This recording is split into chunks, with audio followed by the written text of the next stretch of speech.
Metodología aplicada para la construcción de algoritmos. El diseño de un algoritmo es una tarea difícil y es un proceso creativo. No existe un conjunto completo de reglas para escribir un algoritmo en forma correcta. Hay muchas maneras de resolver un problema.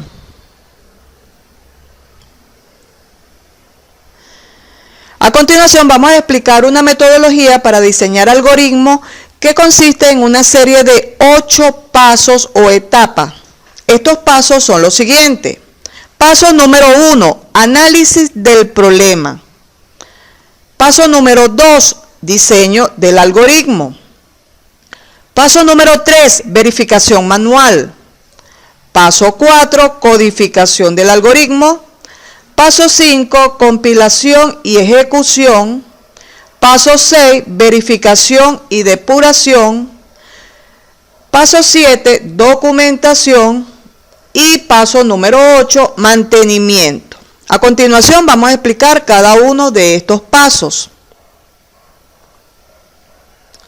El paso número 1, análisis del problema.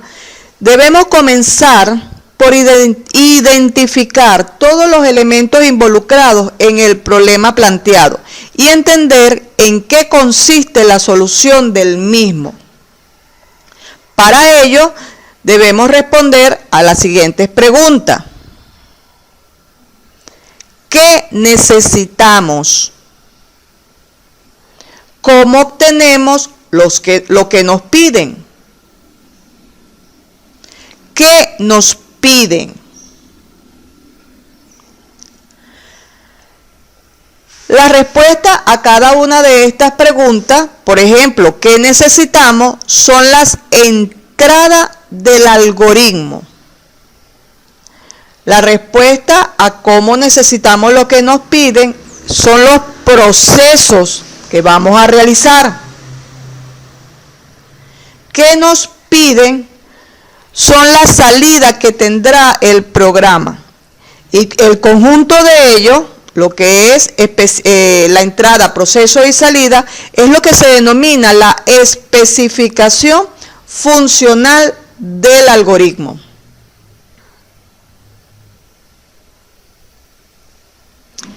Seguidamente debemos documentar todos los argumentos. Un argumento son las variables y constantes que vamos a utilizar en el algoritmo, en el problema. Estas variables y constantes las necesitamos para que almacenen los datos, los valores de entrada, proceso y salida.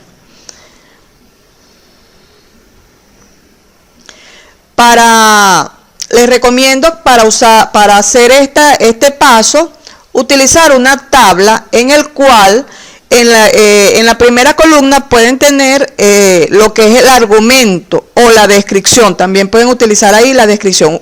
Como dije, un argumento es una variable o una constante. Entonces, en esa columna ustedes van a colocar si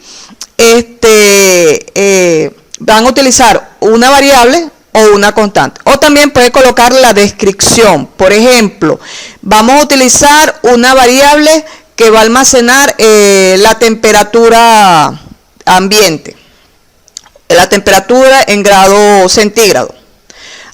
La segunda columna se va a utilizar para colocar el nombre de esa variable, el nombre con el que vamos a trabajar. Por ejemplo, si estamos trabajando con temperatura, podríamos utilizar una T mayúscula o una T minúscula, o podríamos colocar la palabra temperatura completa, o podríamos utilizar el identificador TEN, por decir algo. Ustedes deciden el nombre del identificador. El tipo de dato depende del valor que almacena. Si almacena un valor numérico, si es entero, si es real, o si va a almacenar una palabra, si es carácter, ya sea un solo carácter o una cadena. En este caso estamos utilizando el ejemplo de temperatura. La temperatura puede ser 36 grados centígrados, 38.5 grados centígrados. Todo esto nos damos cuenta que estaríamos utilizando como tipo de dato un número real, porque estaríamos utilizando parte entera, parte decimal. La condición, bueno, podríamos colocar, por ejemplo, una temperatura en grados centígrados no debería pasar, no sé, de 42, 43 grados centígrados, porque se supone que la persona estaría calcinada, ¿no? O sea, una temperatura muy alta. O no debería tener, por ejemplo, valores muy por debajo de, no sé, 36 grados, 35 grados, porque si no estamos hablando de una persona que ha fallecido, por decir algo. O sea, esas serían como que las condiciones. Depende de lo que nos está pidiendo el programa. O sea, le estoy dando un ejemplo. En el caso de la restricción, por ejemplo, si existe algo que no esté permitido. En este caso podríamos decir que la restricción sería para todos los números que sean positivos, pues, o sea, no estaríamos trabajando con valores negativos, ¿ok? Para dar un ejemplo, esa sería la restricción. Entonces, llenar esta tabla es lo que nosotros en computación denominamos la especificación de los argumentos. Y todo esto es el paso número 1, análisis del problema. En este paso les recomiendo tomarse un tiempo para hacerlo bien, analizar a detalle lo que se nos pide, lo que debemos entregar, el proceso que se debe realizar, cómo debemos hacerlo. Hay ocasiones en las cuales para hacer el proceso debemos leer algún libro, debemos buscar una fórmula, o incluso preguntarle a una persona cómo resolver, cómo hacer el proceso. Entonces, este paso es el paso que lleva mayor tiempo, porque si no está claro lo que nos están pidiendo, vamos a entregar algo muy diferente a ellos. Entonces, este primer paso, tómense el tiempo y lo hacen como con gran detalle, con lujo de detalle, para poder realizar el algoritmo correctamente. Una vez que ya tengamos bien analizado el problema, bueno, pasamos al paso 2, que es el diseño del algoritmo. En este paso vamos a documentar todo el programa, desde el nombre que vamos a utilizar, los argumentos involucrados, que ya lo explicamos en la tabla anterior, y el lenguaje en el cual vamos a codificar este algoritmo. En el caso de esta materia, de esta asignatura, nosotros vamos a trabajar con lenguaje C++. Podemos llenar una tabla, como lo vemos a continuación, y eso es lo que nosotros en computación denominamos especificación del programa. Igualmente, en este paso de diseño del algoritmo, vamos a empezar a escribir el algoritmo. Escribir el algoritmo nos lleva a representar las entradas, los procesos y salida en este orden. Podemos hacerlo de forma escrita, utilizando un pseudocódigo o un pseudolenguaje, o podemos hacerlo de forma gráfica, valiéndonos de ello a través de unos símbolos. Podemos hacer un diagrama de flujo para tener entonces la idea del algoritmo que estamos resolviendo.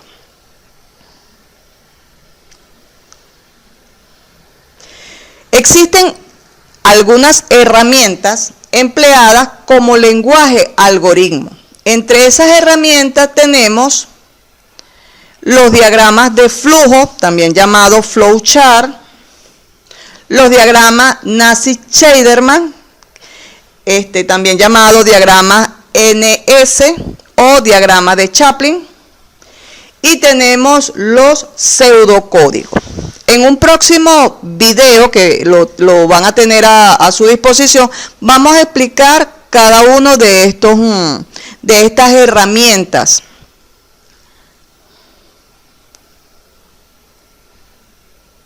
El paso número 3, verificación manual. Este paso es una corrida en frío, también se denomina corrida de escritorio. Este paso lo que hacemos es verificar si el algoritmo está correcto. En esta verificación manual debemos tomar algunos datos de entrada, datos que sean clave para ver si se hacen los procesos correctamente y si las salidas obtenidas en el algoritmo son las esperadas. En esta verificación manual podemos revisar el algoritmo antes de sentarnos en una computadora y de hacer el proceso de codificación y todo lo demás. Este paso es muy importante también porque aquí podemos encontrar detalles, errores que podemos corregir antes de hacer una codificación. Paso número 4, codificación del algoritmo. La codificación es la traducción, es llevar a un lenguaje específico de programación, a un lenguaje de alto nivel, la representación del algoritmo que hemos desarrollado en la etapa de diseño. Ese resultado de esa codificación es lo que se denomina el programa fuente o programa en lenguaje de alto nivel.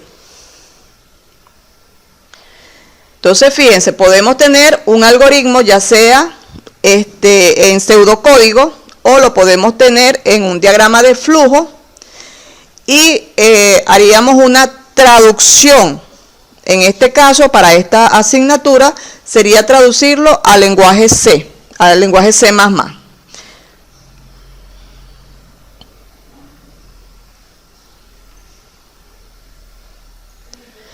En este paso también sería introducir el código ya en lenguaje de alto nivel, e introducirlo en la máquina. Para eso hacemos uso del editor del Borland C, Builder C, que es el programa que vamos a utilizar en la máquina, y hacemos entonces el proceso de transcripción. Transcribimos nuestro programa en la computadora.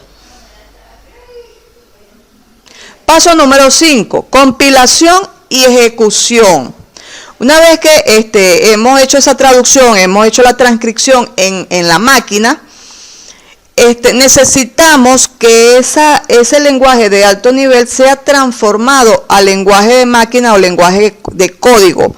Porque como sabemos, como hemos explicado en las láminas anteriores, la máquina solamente entiende ceros y unos. Entonces necesitamos realizar el proceso de compilación.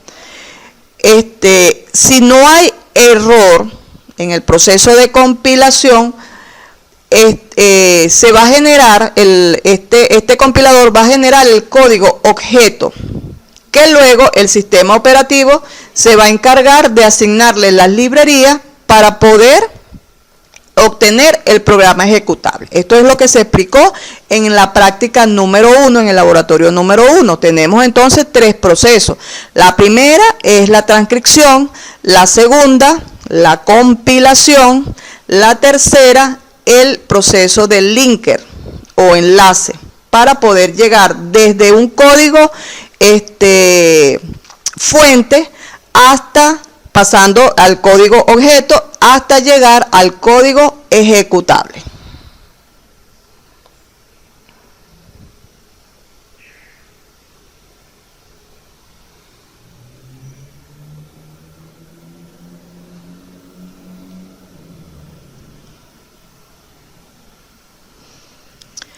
Corregidos los errores de sintaxis del programa, se puede ejecutar mediante la sentencia run. Aquí estaríamos en el paso de ejecución. Cuando ya el programa está compilado, no dio errores, está enlazado y hemos generado el programa ejecutable, entonces vamos a proceder a verlo, a realizar una corrida física en el computador. En este caso, el programa debería emitir los mensajes para introducir los datos de entrada. Introducimos dichos datos, vamos a utilizar datos que sean claves. Verificamos, por ejemplo, que tome los valores correctos y que nos permita ver el resultado. Entonces, evaluamos si la ejecución del programa realmente está realizando, está dando los resultados que estamos esperando. Si eso es así, entonces pasamos al siguiente paso, que es la verificación y depuración. Debemos empezar a interpretar los resultados obtenidos y ejecutar el programa varias veces con datos que sean claves para detectar posibles errores de lógica. El paso de compilación que explicamos anteriormente me permite detectar errores de escritura, por ejemplo, una palabra que esté con algún error, por ejemplo, con mayúscula, o por ejemplo, obviamos no comimos un punto y coma. Entonces, en el proceso de compilación se detectan estos errores físicos, errores de transcripción. Pero aquí en este paso de verificación y depuración estamos hablando de errores que sean de lógica, es decir, el programa compila, el programa se ejecuta, pero sin embargo los resultados arrojados no son lo que estamos esperando. Esto ya es un error un poco más difícil de detectar porque estamos hablando de un error de lógica de programación. Y aquí estamos investigando si nos está arrojando errores de este tipo, es que estamos haciendo algún proceso mal, no estamos considerando algún detalle y por lo tanto los resultados no son los esperados. Estos son los errores más difíciles de detectar, porque como lo acabo de decir, no son errores físicos, sino errores de lógica de programación.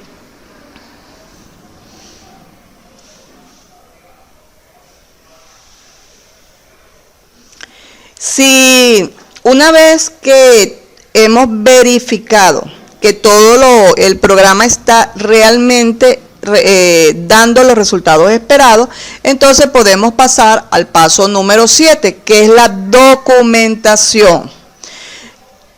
En la documentación es escribir o describir todos los pasos anteriores, o sea, desde el inicio del programa, desde el análisis hasta la ejecución del programa, lo cual podemos tener dos tipos de documentación. Uno es la documentación interna del programa.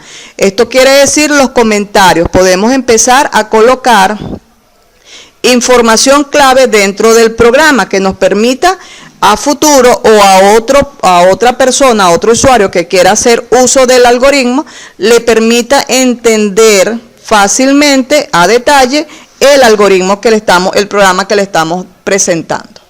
Y el otro tipo de documentación es la externa.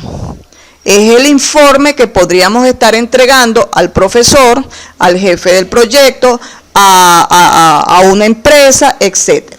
Entonces, esa documentación externa lleva todas las etapas. Tendríamos que colocar toda la información del análisis con los cuadros que ya se explicaron anteriormente, con la especificación funcional, la especificación de los argumentos.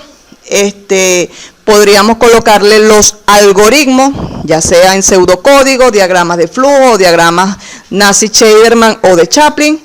Y podríamos además, adicionalmente, realizar manuales de usuario, es decir, cómo usar el programa, qué tipo de datos va a usar, qué tecla va a presionar, etc. Y Y el paso número 8 es el mantenimiento. El mantenimiento se puede hacer dos tipos de mantenimiento. Uno es actualización.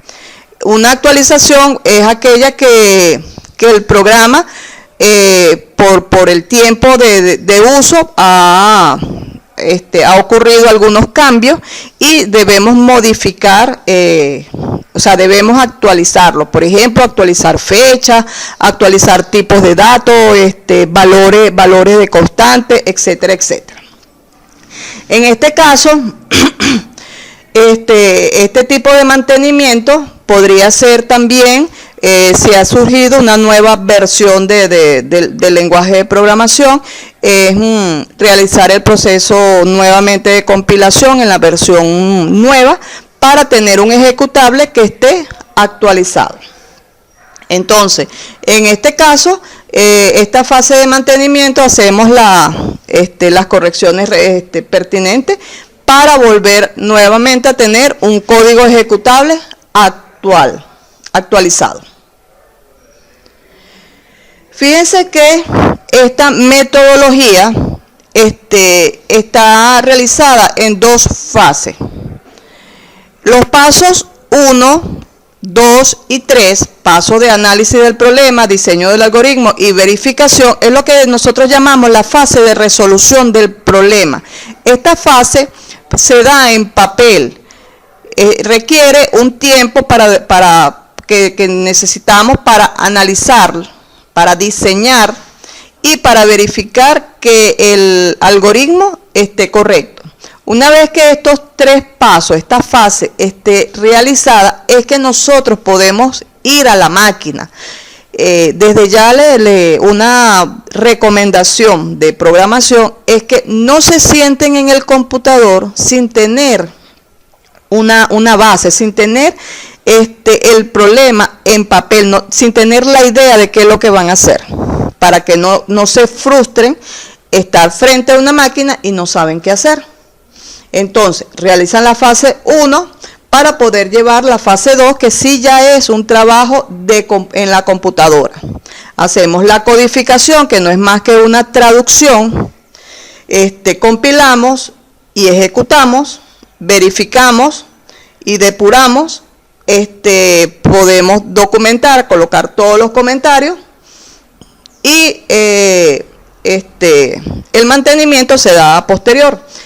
Prácticamente los pasos a ejecutar durante esta asignatura sería hasta el paso, podríamos decir que es hasta el paso 7, porque el paso 8 sería para cuando se den versiones nuevas, cuando haya algún cambio, etcétera, etcétera. O sea, prácticamente el mantenimiento, estamos hablando de programas que ya tienen cierto tiempo de haber sido creados.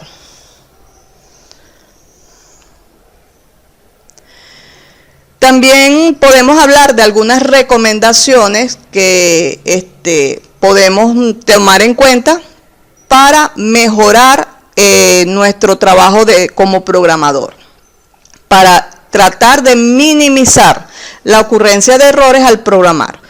La primera recomendación es reutilizar código bueno, que estén probados, que ya han sido utilizados y están correctos.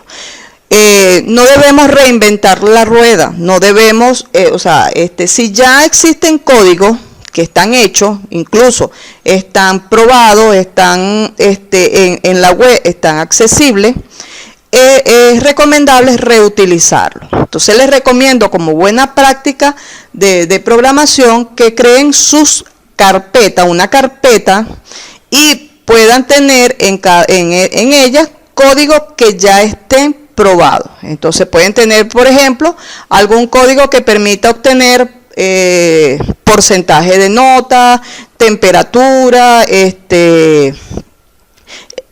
cualquier tipo de código que están, o sus mismos programas, los programas que ya ustedes van realizando, les recomiendo que lo vayan almacenando, lo vayan archivando, porque a futuro lo van a utilizar, o o le mandan a hacer el mismo ejercicio, o puede ser que un ejercicio tenga alguna parte que ya ustedes han realizado o que otra persona ha realizado. No estoy hablando de copia, porque hablar de copia sería copiar, pegar sin actualizar, sin modificar, sin entender. Es lógico que ninguna cabeza piensa igual que la otra. Si yo tomo un código de otra persona, inmediatamente yo voy a detectar que su lógica de programación difiere de la mía. O sea, de repente sus mensajes para solicitar los datos no es el lenguaje que yo empleo. Entonces yo puedo modificar esos mensajes para que tengan mi estilo, tengan mi esencia y se parezcan más a mi forma de hablar, a mi forma de hacer las cosas. Usar comentarios en los programas es muy importante, ya que estos comentarios nos permiten ubicarnos, nos permiten refrescar, ubicar la información, refrescar para qué se hizo cada proceso o el uso de alguna fórmula, etc. Desarrollar programas que sean legibles y fáciles de entender. Una vez que hemos realizado el programa, las modificaciones que se hagan van en función de hacerlo más fácil, más sencillo, de repente de eliminar pasos, de hacer más puntual en lo que nos están pidiendo. Y de esta forma serían unos programas más fáciles de leer y de manejar, no solamente por ustedes a futuro, sino también para otras personas que podrían utilizar sus programas. Asegurarse que los datos de entrada sean válidos y estén en la secuencia correcta.